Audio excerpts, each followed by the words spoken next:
Hello, welcome back to this week's market update. Today is Monday morning, January 29th, and we're just going to go over a brief recap of last week, as well as some of the key events we want to take note of.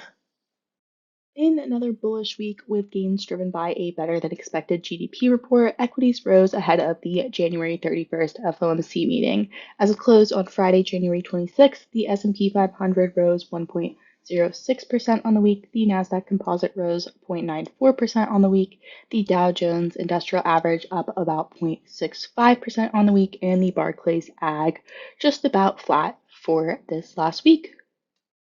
Heading into this week's market news, we got the December LEI, which shows a index of quite a few leading economic indicators that economists like to take a look at to get a read of where the economy may be heading based off of historical norms. So we saw just a 0.1% decline in the month of December from the month prior, and that amounted to a 2.9% drop over the last 6 months there. So quite a bit of a drop, but that is a slower rate of a drop than it was the previous 6 months, the first half of 2023.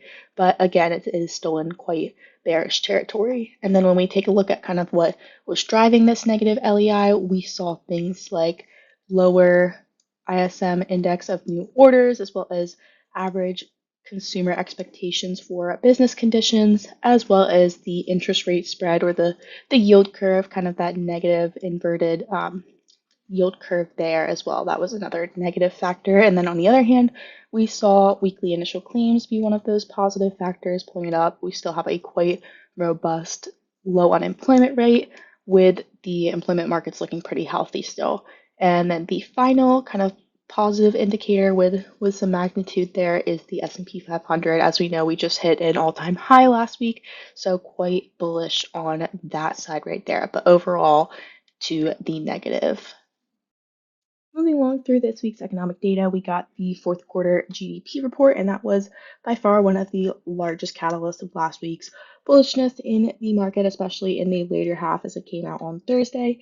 And economists were expecting about a 2% annual real GDP growth rate after adjusting for inflation, came out to be 3.3% of real GDP growth. So quite strong there, much stronger than where most had expected we would be. And that marks the sixth straight quarter of GDP growth here. And you can see we just had two quarters of just slight economic contraction in the first half of 2022, and ever since then it's been quite positive. So definitely a more bullish indicator when we're looking at economic data, but again, it is a lagging indicator. So this really only accounts for where we've been through December 31st here, and it's really an aggregate of the quarter as a whole. So, one really strong October could make up for a really negative, November and December of economic growth. So really interesting stuff as we look at the economy. Lots of mixed signals from, different perspective, leading versus coincident indicators and that sort of thing. So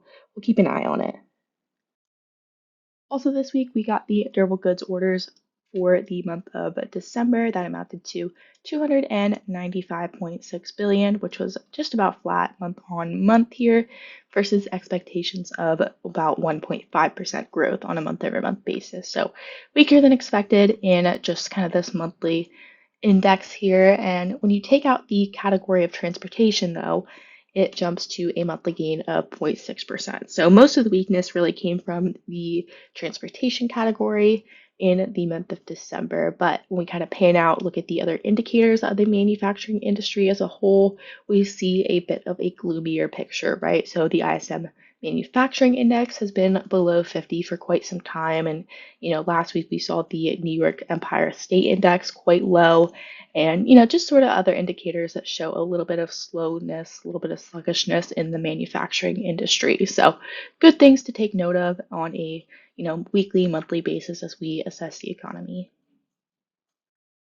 Final update of the week is the December PCE report, which includes things like the inflation indexes, the PCE inflation, as well as the personal income, spending, and savings for each month. So here we saw the PCE inflation rate on a headline basis clock in at 2.6% and core inflation clocking in at 2.9% in the month of December.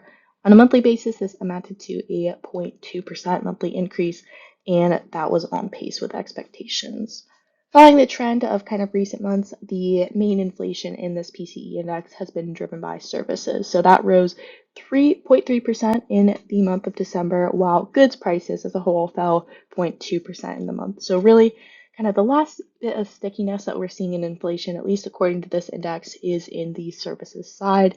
And that included services like recreation services up 0.9% in the month of December, housing and utilities, which was up 0.5% in the month of December, as well as financial services and insurance, which was up 0.5% in December as well. So we're encouraged by this, that these inflation indexes are seeing disinflation, kind of the slowing of the rate of inflation, but we do still have a bit of ways to go, and most of that comes from the service side of the economy. So last little piece of that economic data here, the personal income spending and savings report for the month of December, which gives us a lot of valuable economic data on how consumers are using their incomes, how much income they're getting, as well as how much they are saving, which kind of gives us a little bit of glean on how they feel about the economy. So here you can see the disposable personal income rose 0.3% month over month in December, while personal spending rose a hefty 0.7%. So lots of spending in the holiday month there. That makes sense. And this could be a trend, or it could just be, kind of a one-time uptick for the holidays. We had Christmas, we're just coming out of Thanksgiving, all the sales after Black Friday and whatnot. So interesting there. Then we also saw the personal savings rate drop from above 4% at 4.1% in the month of November to just 3.7%. But that makes sense. When you spend more than you make, then you save less, right? So that's kind of just a natural result of the spending and income behavior of consumers in the month of December. So really important stuff here. We'll continue to take a look at all the data as we kind of assess the economy, doing a lot better than most had expected at this point in the cycle, but we will continue to watch closely for any changes. So thank you so much for watching, and we look forward to seeing you next week. The information you have heard is the view of Synergy Asset Management as of the date of publication. These views and opinions are subject to change without notice. Investors should not act on any recommendation, express or implied, or information in this material without obtaining specific advice from their financial advisors and should not rely on information herein as the primary basis for their investment decisions. Information contained herein is based on data obtained from publicly recognized sources and is believed to be reliable and is not expected to be updated after initial publication. This information has not been independently verified, and Synergy makes no representations or warranties as to its accuracy.